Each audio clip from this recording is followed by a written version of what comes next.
Então, ele abre, esse tipo de projeto abre essa possibilidade. Tá? Então, por isso é que ele implanta esse projeto em áreas com mais infraestrutura. Estamos enfrentando a progressividade. O progressivo, tema sempre muito polêmico. Sim. A progressividade tem em vários países do mundo, em várias cidades.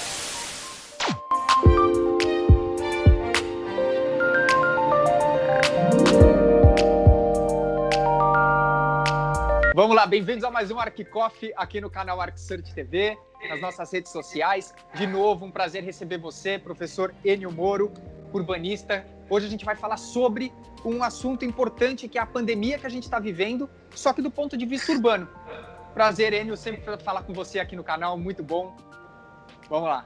Muito legal, né? Quero dizer que a alegria e a honra é toda minha. Gosto muito de conversar com você, com as pessoas que te acompanham aí pelas mídias. Então, uma alegria muito grande aí estar no ArcCoffee. Mais uma vez, uma alegria muito grande. E o que eu puder ajudar, vamos lá, que eu estou à sua disposição. Tá? Vamos lá, então. Seguinte, Ennio, todo mundo sabe que as pessoas abriram os olhos hoje em dia para a parte interna da casa, né? Começaram a ficar mais em casa por causa do lockdown, por causa da quarentena, e começaram a reformar alguns ambientes, né? Eu vou reformar aqui, eu vou fazer um home office aqui, esse ambiente da casa eu não usava muito, agora eu uso bastante, eu vou dar um tapinha nele e tudo mais. Acredito eu, como urbanista que trabalho com isso, que não é diferente com a cidade também. Então eu queria ouvir de você, com a sua experiência, o que você acha que essa pandemia pode ou já está impactando no urbanismo das cidades, tanto as grandes cidades como cidades pequenas em geral. Na realidade, o que você colocou, esse gancho é fantástico e é verdadeiro, né? Porque como essa questão do isolamento, de novas rotinas de trabalho, de vivência que tivemos, que estamos convivendo, né, há um ano praticamente. Então, as pessoas, né, em especial de alguns setores da sociedade, conseguiram sim trabalhar no seu espaço interno, e isso tem um rebatimento também na questão urbana, né? Então, em relação à primeira parte aí da colocação, né, que é das pessoas reformando as suas casas, esse movimento foi intenso. Eu percebo aqui pelos meus alunos e vários alunos aí das escolas aí que eu trabalho, que muitos chegaram com os papéis de estágio, né? Muitos chegaram, esse estágio, né? Então, esse movimento foi muito grande, né? Em especial em alguns setores assim, corporativos que tiveram que se readequar, os espaços ficaram menores, então tiveram que fazer novos ajustes, e isso acabou levando para a questão dos home offices de alguma maneira. Então, muitas casas, muitos espaços tiveram que sofrer essas pequenas alterações que foram significativas. Inclusive, na produção da arquitetura, tivemos aí exemplos muito interessantes, né? Então, tem um arquiteto que eu gosto muito, Augusto, eu te recomendo claro, para todos que estão aí nos acompanhando, que é o Marcos Gavião, um arquiteto que tem muitos projetos na região central de São Paulo. Ele trabalha com edifícios no qual a questão do home office já faz parte do projeto. Isso é muito interessante. Muito interessante. Além de usar e abusar de todas as questões urbanas que o zoneamento permite para esses prédios, então, por exemplo, fachada ativa, novas condições de ocupação de solo, etc. E nos projetos dele, ele conseguiu criar uma tipologia que é um sucesso. Ele falou que tem filas, ele falou. Cada apartamento que ele faz tem 7, 8 pessoas na fila, e são apartamentos pequenos, 50, 70 metros no máximo, mas todos já com home office e com uma entrada independente. Então, se você quiser deixar aquele espaço como um quarto, você pode deixar, porque ele é um quarto e um banheiro, por exemplo. Só que ele tem um acesso que te permite isolar da sua casa e fica um pequeno escritório de arquitetura, um pequeno escritório de advocacia. E ele lançou isso nos projetos que ele faz na região central, e foi um sucesso. Então, os empreendedores, os incorporadores o procuram para que ele repita esses projetos. Então, ele tem projeto no Largo do Aroche, tem projeto Olha, legal. Pública, tem projeto na Prestes Maia, ali pertinho lá da Receita Federal, né? Então, perto do túnel Tom Jobim, né? Sim, sim. Um pedacinho ali. Então, ele está com uma produção muito vibrante. Ele tem uma experiência no exterior também, trabalhou muito no exterior. Então, ele trouxe essa linguagem, não que trouxe, né? Ele entendeu que era um momento bom para a cidade. Então, olha que interessante. Então, temos alterações nos layouts das residências, né, das pessoas, em especial os profissionais liberais. A gente sabe que, infelizmente, para muitos profissionais isso não foi possível, sim, mas para um setor significativo da sociedade acabou sendo possível, sim. Então, temos essas pequenas reformas, temos novos projetos acontecendo também, projetos de arquitetura, e a cidade como um todo também tem aí as suas alterações, suas mudanças. Então, imagino que sairemos melhores dessa situação se soubermos como explorar. Né? Perfeito, muito legal. E isso que você falou, professor, eu acho uma coisa muito interessante, porque assim, na minha visão, isso é uma visão que eu vou dar também para os alunos entenderem o meu ponto de vista com relação a esse tipo de projeto. Durante muito tempo do curso, inclusive com você, eu vi bastante a falar sobre bairros dormitórios, né? Então, por exemplo, aqueles locais onde as pessoas trabalham 90% do tempo em um bairro e apenas voltam para o seu bairro só para tomar banho e dormir, e às 6 horas da manhã já está se deslocando de novo para aquele bairro do trabalho. Você acredita que esse tipo de projeto que você narrou agora vai acabando aos poucos com esse tipo de bairro dormitório por conta de já ter os escritórios dentro da sua própria residência embutido no projeto? Você acha que isso pode ser o início dessa mudança, nesse ponto de vista? Isso pode ser, viu? Eu não entenderia como talvez a questão mais importante para essa mudança, mas com certeza essa mudança passa por esse tipo de projeto, né? Então esse movimento pendular que a gente tem aqui não só em São Paulo, mas em várias metrópoles brasileiras, metrópoles mundiais de alguma maneira, que elas se referem a esse, como você explicou muito bem, né? Eu durmo em um bairro, trabalho em outro, esse deslocamento ele é muito cansativo, né? O trabalhador é muito extenuante. Então ele abre, esse tipo de projeto abre essa possibilidade. Tá? Então por isso é que ele implanta esse projeto em áreas com mais infraestrutura, tá? Então a pessoa já trabalha dentro de casa e também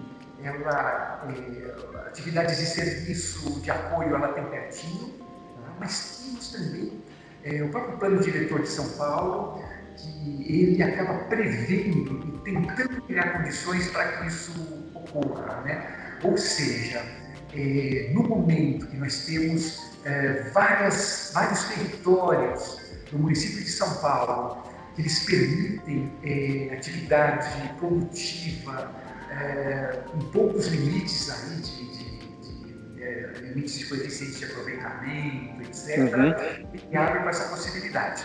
Isso ainda não foi tão eficiente para a cidade. Eu acho que é uma coisa interessante, mas a cidade ainda não absorveu isso de uma maneira tão intensa.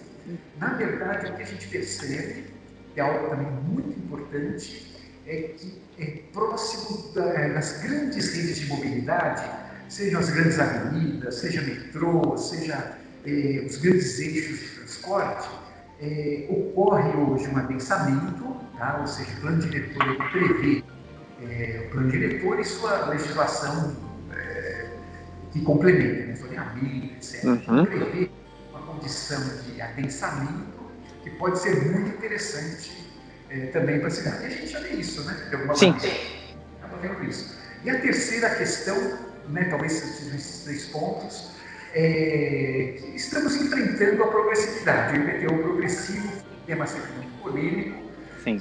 A progressividade tem em vários países do mundo, em várias cidades do mundo. Ou seja, o que é essa progressividade? Se você tem um terreno que ele não é um terreno, um prédio, etc., que ele não está devidamente utilizado, está desocupado ou com uma ocupação muito pequenininha, a prefeitura pode incentivar uma ocupação maior e esse incentivo é aumentando o IPTU, né? Não é um incentivo muito amistoso, obviamente. Sim. quase que quintuplica o valor do IPTU. Fica significativo. Olha. Então, por isso que já estamos vendo, em especial, em áreas centrais, tem muitos terrenos vazios, estacionamentos, postos de gasolina, não que seja vazio um posto de gasolina, mas ele tem uma ocupação rarefaita. Limitada, ele tem uma ocupação limitada, né? Exatamente. Então, eles já estão se transformando aí em prédios, né, em estacionamentos verticais, em outras possibilidades. Então, olha que quadro interessante, né, Augusto? Você é sempre muito inteligente aí na formulação das suas perguntas. Então, olha que legal. Um cenário de pandemia, que é um cenário chato aí do mundo, dramático, triste, é um problema que a gente tem que resolver. Por outro lado, novas tipologias de apartamentos, novas relações de trabalho e a cidade com uma legislação que permite algumas alternativas. Então, vejo uma oportunidade muito ímpar para que possamos melhorar a qualidade tanto de São Paulo como da região metropolitana e de outras regiões metropolitanas do Brasil. Né? Então, que acaba refletindo, né? Eu acho que quando a semente é plantada numa grande metrópole, na minha opinião, se sai de uma grande metrópole com a intenção de abrir novas portas de possibilidades, seja a utilização melhor de um terreno, uma taxa de aproveitamento, coeficiente, coisa e tal, eu acho que é natural que vá pegando nas cidades vizinhas até que seja uma legislação como um todo. E é interessante você falar isso, porque eu ia entrar nessa questão. Se você acha que a flexibilização da legislação nesse momento é fundamental. Eu me preocupo um pouquinho, eu me preocupo assim. Se for uma flexibilização sem critérios, eu acho que ela pode ser prejudicial. Por quê? Ela pode adensar ainda mais áreas que já estão muito densas. Então, ela pode criar algum tipo de conflito. Mas, de repente, dentro do próprio conjunto de legislações que nós possuímos, podemos avançar e melhorar essa situação. Até te conto alguns exemplos. Né? Claro. Na própria legislação urbana de São Paulo, duas condições muito favoráveis: a questão do direito de superfície e a questão da concessão do direito real de uso, que são instrumentos fantásticos, mas pouquíssimo aproveitados. As pessoas não conhecem direito, né? A gente entende. Então, direito de superfície, o que seria? O terreno é de um proprietário e a construção do prédio é de outro. Então, existe um acordo entre quem vai construir e quem é o dono do terreno. Isso possibilita inúmeras oportunidades aí para todo mundo.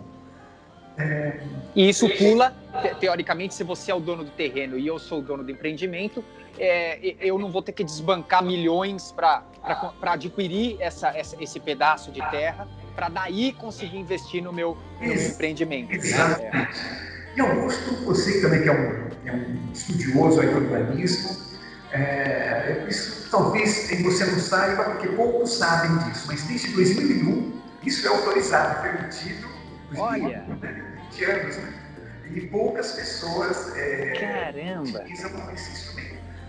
E as formas que eu vi de utilização, ele é assim, de duas maneiras. Vou dar um exemplo real também. Claro, perfeito. Uma maneira é uma locação. Então, o prédio, ele loca aquela área, né? Então ele paga uma remuneração mensal, eterna, tá? Para aquele dono daquele terreno. Esse é o modelo que é menos utilizado. Agora, o modelo mais utilizado é surpreendente, porque ele é assim: você tem um terreno, eu construo um prédio, após a construção desse prédio, eu sou dono do prédio, eu vou usar durante 30 anos esse prédio. E daqui a 30 anos eu te devolvo o terreno como prédio. Você fala, a conta fecha, a conta fecha. Fiz um projeto... É isso que eu ia perguntar, se a conta fecha, porque existe valorização e desvalorização da área nesses 30 anos, né? E aí eu queria ouvir como que a gente vai fechar isso. Então, vou te dar um exemplo que aconteceu na minha carreira de arquiteto. Então, fiz alguns projetos para escolas, né? Eu trabalho muito nessa área, você sabe. E aí um cliente me procurou, me mostrou uma área que era uma antiga beneficiadora de arroz, né, que eu vou fazer a minha escola aqui. Eu falei, tá bom, pegamos o levantamento, fiz os estudos e tal. E na hora que estava tudo certo, ele falou, olha, você pode já dar continuidade, vamos aprovar o projeto da prefeitura e tal. Eu falei, olha, vamos aprovar, mas eu preciso da documentação, escritura e tal. Ele falou, escritura? Não, eu vou trabalhar com direito de superfície. E eu mal conhecia, eu não conhecia, né? Quer dizer, advogado que me explicou esse negócio, né? Eu falei, você não sabe do estatuto da cidade? Eu falei, olha, eu sempre nunca vi como é que é. Então, como é que foi o acordo que eles fizeram? O terreno ficou da empresa, da beneficiadora de arroz, que na verdade era um espólio, era um terreno que tinha problemas. Não problemas. Coisas com documentos que é sempre enrolado conseguir, né? A gente sempre tem essa dificuldade. Aí os herdeiros conseguiram uma aprovação judicial para isso, que é fácil, não é uma coisa impossível. Ele construiu a escola, fizeram um contrato de 30 anos, isso foi em 2004, 2005, então 2033, 2034, ele vai devolver o prédio e o terreno. E aí o que o dono da escola me falou? Olha, eu invisto em escola, né? Eu não quero investir em prédio. Então, eu sei que daqui a poucos anos, né, não precisa ser 30 anos, as próprias tecnologias educacionais vão pedir prédio. Eu vou ter que ter um outro prédio daqui a 30 anos, o meu educacional, vai ter que ter outro prédio. Então, de qualquer maneira, eu não sei se esse prédio existiria uma super reforma. Então, eu vou ter que pensar, olha a loucura, pessoal, eu vou ter que pensar que daqui a 30 anos eu vou ter que ter um outro adequado às novas tecnologias de educação e tal. E para o proprietário, ele também não tinha dinheiro, né, para aquela coisa de herança, de família, quebrou, aquelas coisas que a gente sabe, né?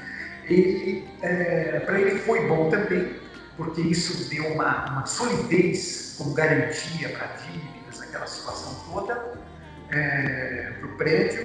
E para ele, né, para a família, no caso, né, para os sucessores, eles receberem um terreno ou um prédio, mesmo que seja um prédio desatualizado daqui a 30 anos, é muito melhor, né, do que ele com certeza.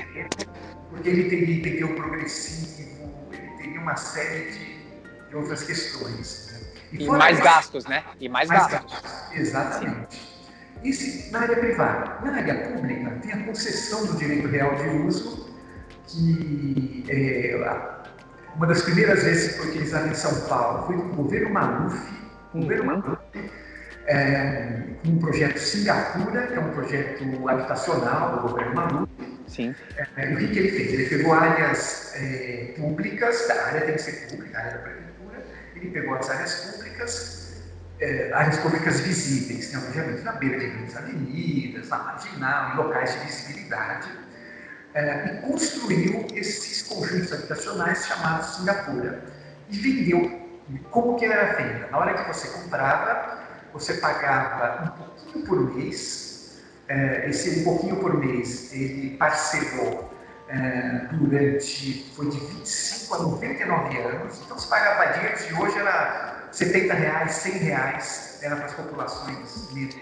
É como se você estivesse financiando o imóvel com um banco, alguma coisa, só que sem envolver essas instituições financeiras. Sem envolver. E o terreno era da prefeitura. Como ele não pode doar, ele até poderia, mas depende de uma lei, etc., ele deu uma concessão do direito real de uso, esse é o nome do instrumento, por 99 anos.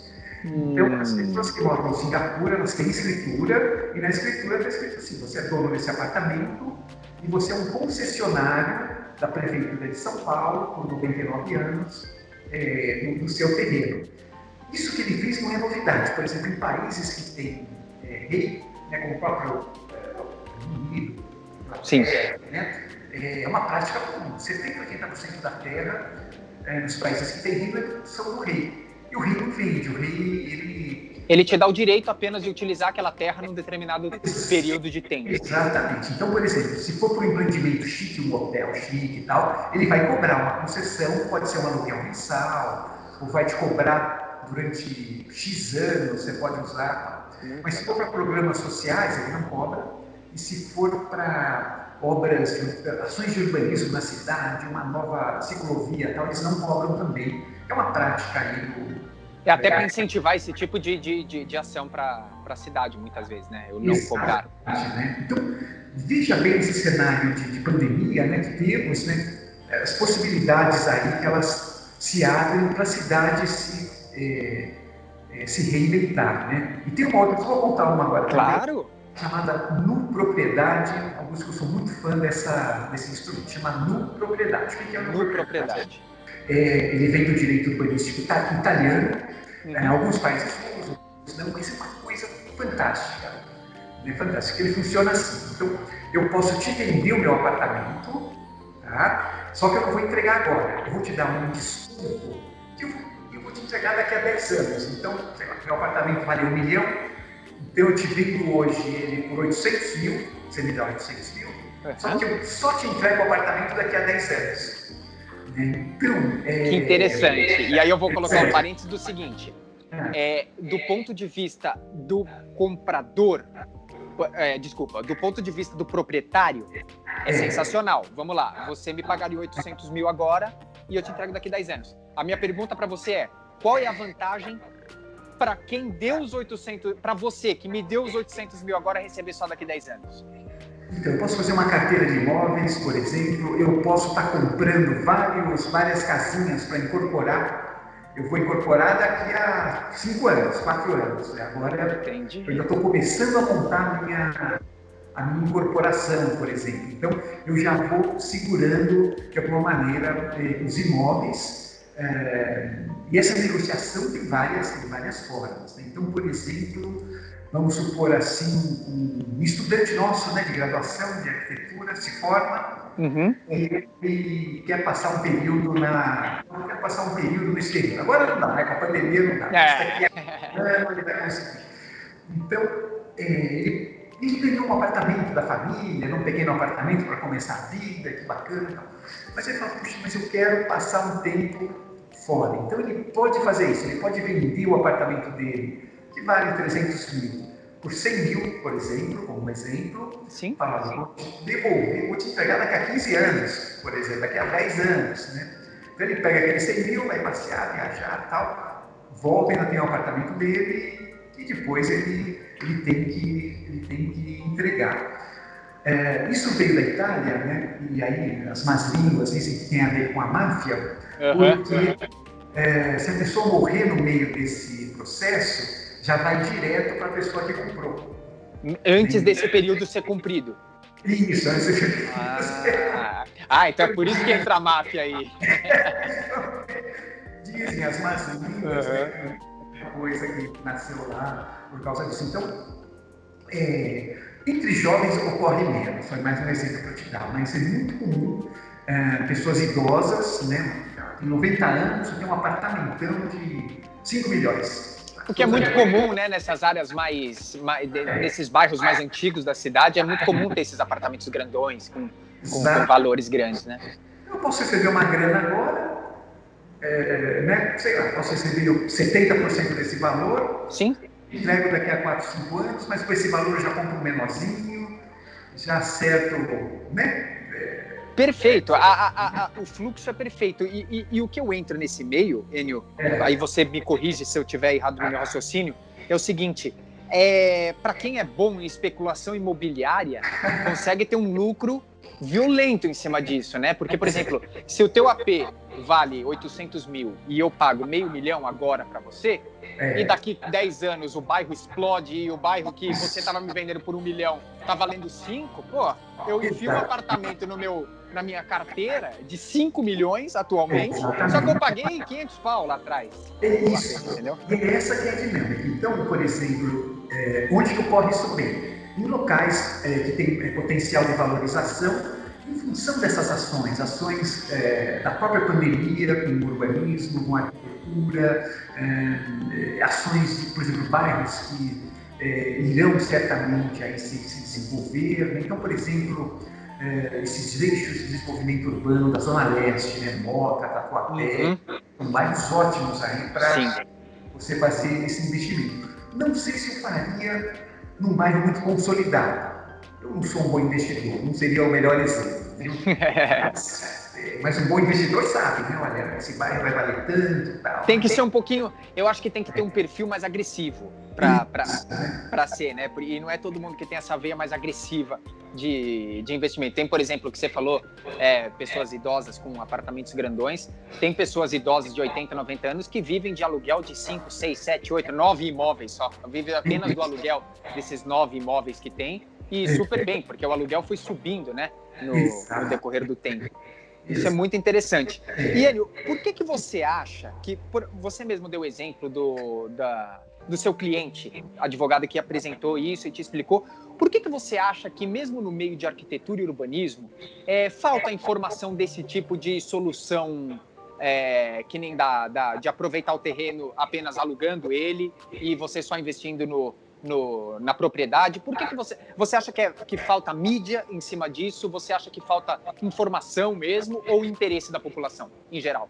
Eu acho que é uma mistura de quase tudo isso, viu mesmo? Como você colocou muito bem. Porque, na realidade, as formas de acesso à construção, aos imóveis, a gente defende um modelo único, né, que é a compra. Ou eu compro, ou eu loco. Né? Então, é uma coisa que não é muito cultural nosso. Eu não quero reduzir só a questão cultural.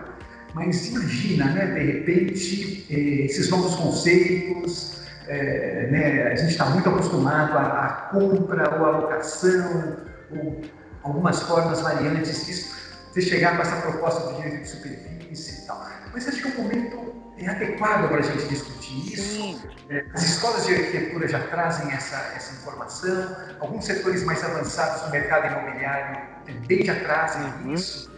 Eu acho que deve ser uma coisa que nessa década aí, imagino que deva e a pandemia acho que deu um pontapé bastante grande com relação a essas novas novas soluções, como você falou, são soluções que estão à disposição desde, sei lá, 2001 e as pessoas não se atentam, as pessoas às vezes não vão atrás de entender e são soluções super boas para o momento que a gente está vivendo, né? Muito interessante. Exatamente. E aí, professor, eu queria entrar num ponto com você também, bacana, para a gente ir afunilando o papo de urbanismo com relação à pandemia, que é o seguinte, a gente falou dos bairros dormitórios, que, querendo ou não, com o home office em casa, isso vai aos poucos vai tendo mais a nossa atenção, esse tipo de coisa, para que evite, porque grande parte do trânsito é esse deslocamento desnecessário, né, que tem entre um bairro e outro, você bem sabe disso. Mas o que me preocupa e o que eu quero ouvir de você é o seguinte: da mesma forma que as pessoas estão indo mais para casa para trabalhar de home office, como que ficariam esses edifícios gigantes, por exemplo, na cidade de São Paulo, cada vez menos habitados? Como que você acha que será daqui para frente? Por exemplo, pega a Berrini. Imagina, 2 torres da Berrini, param de alugar, fica lá 2 torres imensas com o valor do metro quadrado exorbitantemente alto e não pode ficar abandonada, né? Não pode. Então, eu acho que passou da hora de discutirmos aí uma política de retrofit grande para a cidade. Passou da hora. Madrid trabalha, que é o melhor exemplo, assim. Por exemplo, que eu conheço um pouquinho mais. Então, Madrid tem uma política muito ampla de retrofit. A dinâmica do mercado imobiliário, das reformas, com mudanças de conceitos, etc., é muito maior do que os novos prédios que estão construídos. Então, existem incentivos para isso. Que tipo de incentivo? Se você tem uma tramitação mais rápida para aprovação, você, de alguma maneira, as taxas são menores. Existe toda uma política que permite essa transformação de edifícios. Então, eu acho que está na hora de a gente discutir a transformação desses edifícios. Eu acredito que eles não voltem a ter essa pujança corporativa que teve. Então, tem que ter essa alteração de uso. Eu acho que essa alteração de uso passa, sim, pela área que tem a maior demanda, que é a área de habitação. E não falo só da habitação de interesse social, que lá é uma preocupação intensa, mas a habitação, a cidade como um todo, né? Ou seja, vários setores da sociedade tem dificuldades aí para achar seu imóvel, para ter... Desde a pessoa que não tem grana, até o cara às vezes tem grana, mas aí o acesso ao financiamento ele é mais complexo, etc. Então acho que aparece que a gente vai ter uma situação muito interessante, porque os edifícios que passam por retrofit, as unidades costumam ser, em média, cerca de 30% mais baratas, de 20% a 30%. Olha! O edifício que foi feito para habitação, por exemplo. Por quê? Porque você não vai ter aqueles custos com fundação, estrutura... Ah, sim, ele já tá, a parte estrutural está toda pronta, né? Teoricamente, ela já está toda feita. E isso é interessante, professor, porque tem muito, mas muito aluno mesmo, que quando eu abro a caixa de pergunta e pergunta qual é a diferença entre o retrofit e a revitalização do edifício. E eu queria que você esclarecesse bem isso para as pessoas. Qual é a diferença entre você fazer um retrofit? Eu estou perguntando tanto da parte burocrática quanto da parte prática da coisa. Perfeito, né? Revitalização e retrofit. Qual a diferença entre as duas coisas? Na essência do conceito, né, a revitalização significa dar uma nova vida, seria quase algo de uma transformação de algo que está muito deteriorado. Tá? Vamos falando de uma maneira simples. Então, por exemplo, eu posso entender essa revitalização como um edifício de escritórios que talvez ele ganhe uma sobrevida com escritórios mesmo ou com uma atividade de serviços e precise ser todo modernizado.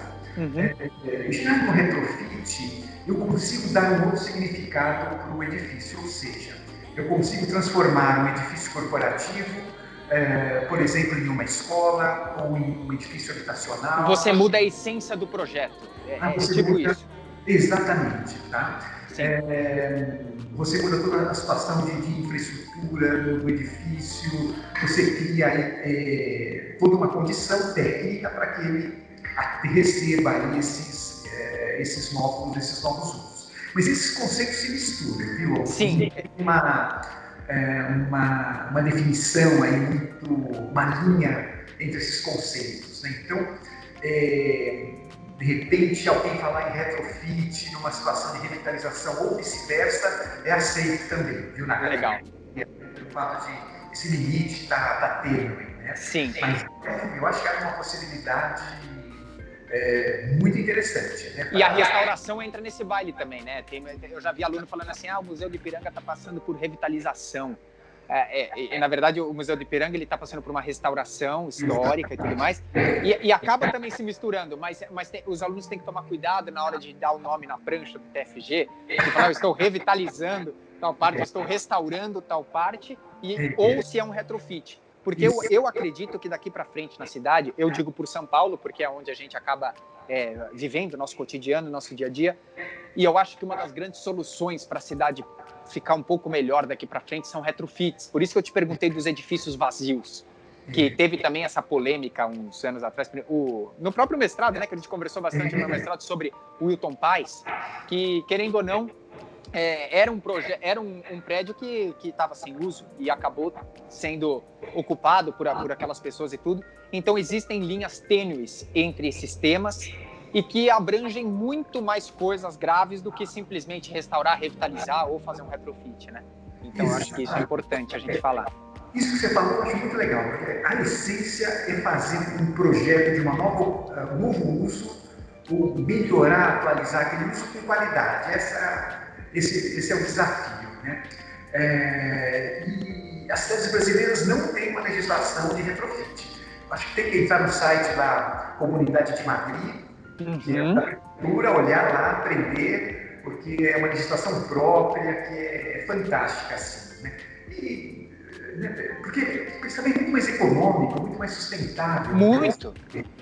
Por que você vai colocar abaixo um edifício de 30 pavimentos já, com a estrutura, tudo feito, sendo que você pode apenas mudar a parte interna de planta? E que fique claro, quando a gente fala que é mais simples, é mais simples do ponto de vista burocrático e de construção daquilo, mas obviamente que exige muita atenção na hora de fazer um retrofit também, porque não é fácil adaptar por exemplo, como você falou, um prédio de escritório para uma escola, o fluxo de pessoas é outro, os espaços são outros e abrange muito mais coisa. Exatamente. E, por exemplo, a própria legislação de segurança e de acessibilidade, elas são específicas, no caso da Espanha, né? Na França também é um pouquinho. Elas são específicas para esse tipo de solução. Então, é muito interessante. Ela te permite, por exemplo, ter um elevador um pouquinho menor, porque você ele vai te atender, puxa, mas esse elevador cabe 2 pessoas só, por exemplo, né? Que seria fora de norma, para um prédio novo, mas para um prédio que está no processo de retrofit, isso é aceito. A saída de emergência,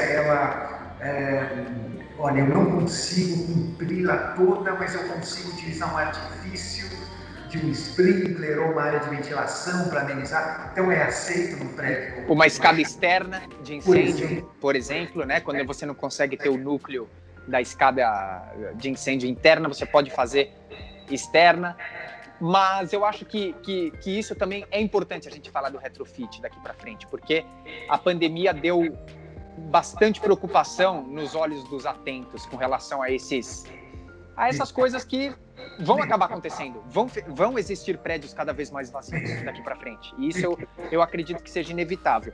E para a gente ir afunilando, professor, e terminando o nosso papo, eu queria que você falasse para os alunos, como de praxe aqui no Arquicoff, Enio, o que você diria para os alunos que estão, assim, mais focados no término do curso para TFG, sobre esses projetos, para a gente não ficar batendo no mesmo tipo de TFG sempre, sabe? Aquele centro cultural, aquela coisa sempre, a mesma coisa. O que você acha que é bacana os alunos começarem a colocar nos TFGs? Porque, para mim, TFG, depois de uns anos, vira tendência, né? Se muitos alunos começam a fazer aquilo, acaba virando tendência. Então, eu acho que eu queria que você falasse para os alunos que portas aí você está enxergando lá na frente que vão ser importantes nos próximos anos em urbanismo e arquitetura. Legal. Em primeiro lugar, até em função da pandemia, é criar condições, espaços abertos mais interessantes aí. Então, por exemplo, gosto muito de citar o exemplo da General Jardim, com aqueles vazios da General Jardim, no qual vagas de carros foram retiradas, foi feita uma estrutura com vasos, então ele garante o distanciamento entre as pessoas e o pedestre ganha mais a cidade. Então, projetos que privilegiem aí a ação do pedestre, eu acho importante. Em segundo lugar, os retrofits também são muito importantes. A gente cada vez vai ter menos área livre em São Paulo. Exato. A gente está procurando, achei um terreno no Google, né? Não sei se é por aí ou se de repente não é achar, olha, achei esse edifício aqui na Berrini que fechou, está fechado aqui há 2 anos, há 1 ano. Né? Então, exatamente. Também muito interessante, muito legal. E uma questão importante também que eu acho para São Paulo e para as metrópoles são questões de conexões, assim, garantir conexões entre polos de interesse, sejam conexões visuais ou de mobilidade, não pensar a cidade fragmentada. Então, temas que trabalhem contra uma alternativa contra essa fragmentação é importante. E o assunto de fundo, que pode ser, sabe, no começo do TFG, né, quando você é o velho debate entre cidade compacta e cidade dispersa. Tá? Então, a cidade compacta, ela pode ser interessante porque você condensa habitação, você condensa serviços, infraestrutura, fica tudo mais juntinho. E a cidade dispersa, que é o que a gente identifica um pouco em São Paulo, né? A cidade ela vai se espraiando, e o custo dessa cidade para infraestrutura, para levar água, esgoto, acaba deixando uma cidade cara, vai ser uma cidade barata. Então, como uma reflexão inicial, que cidade que a gente quer, tá? Se é uma cidade compacta ou uma cidade dispersa, vale a pena. Não estou falando mal de cidade dispersa, porque os subúrbios americanos são dispersos. Sim. Tem que pegar o carro, funciona, não vou dizer que não funciona. Mas a gente tem que ter um senso crítico. Sim, e quando você entra, que nem você falou, no subúrbio americano, e eu acho que quando você entra numa cidade macro, aí não funciona tão bem. Isso. Entendeu? Tudo bem, enquanto for... Alphaville sofreu com isso. Alphaville é o exemplo clássico. O boom imobiliário que acabou dando em Alphaville fez com que as coisas não fossem como foram desenhadas lá atrás para ser, né? Porque enquanto uma rua está sendo projetada para receber um fluxo de, sei lá, 1.000 carros por dia, está recebendo 5, 6, 7 mil carros por dia. E isso vai fazendo com que, com o passar dos anos, se não presta atenção, fique cada vez mais nítido isso para as pessoas, né? Então, eu acho interessante. E dentro disso que você falou, uma coisa muito importante, professor, a gente falar assim, as pessoas, os alunos têm uma mania no TFG, alguns, né, não vou falar todos, obviamente, mas alguns têm uma mania de pegar o TFG como se fosse um projeto individual e esquece que está dentro de uma cidade. E você acha que isso também é um ponto importante para se prestar atenção, que terreno pode até ser algo individual, mas ele está conectado à cidade, de alguma forma. Fundamental. Viu? Esse seu olhar, como urbanista, ele é fundamental. Eu acho que é correto, é um grande conselho. Viu?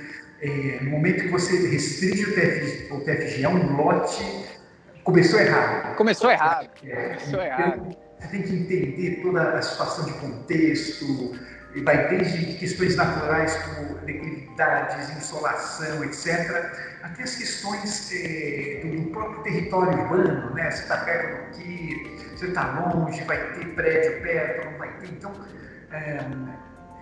eu gosto muito de quando eu vejo aquelas maquetes de TFG, as maquetes digitais ou as físicas, é quando o edifício ou a proposta está bem contextualizada, né? Eu percebo que tem uma cidade em volta e ele, de alguma maneira, ou ele completa ou ele provoca aquela cidade de alguma maneira. Então, isso. Você percebe que a reflexão do TFG teve isso como um dos pontos de partida, é certeza de um bom TFG, né? Quer dizer, quando aquele prédio ele provoca ou ele de alguma maneira acomoda aquele lugar de alguma maneira, então bom TFG. Se ele rompe ou se ele une, né? Perfeito. Professor, agradeço demais pela presença de novo no ArchiCoffee. É sempre um prazerzaço falar com você. Eu agradeço e parabenizo muito, viu, todo o seu sucesso, todo o seu trabalho. Obrigado. É bacana conversar com quem entende, né? Você é um mestre aí já do negócio. Ixi, agora eu subi um degrauzinho. Agora eu subi um degrauzinho. E vamos continuar. É isso mesmo, estou à disposição, sou fã do seu trabalho. Obrigado, muito importante para mim. O que você faz é fantástico aí de levar essa discussão aí a todo mundo. E eu sempre falo isso. Eu fiquei impressionado com uma das primeiras vezes que você me mostrou. Falou, olha, Enio, 50 pessoas já viram na China. E vai indo, pô. Isso há 15 anos atrás. Pô, hoje juntando tudo, tem uma galera aí seguindo, é muito bom também, é muito prazeroso, é muito gratificante saber que as pessoas também querem falar daquilo que eu acho que é legal falar. E parabéns pelo seu trabalho, viu? Valeu. Obrigadão. Tchau, tchau. Tchau pra vocês aí.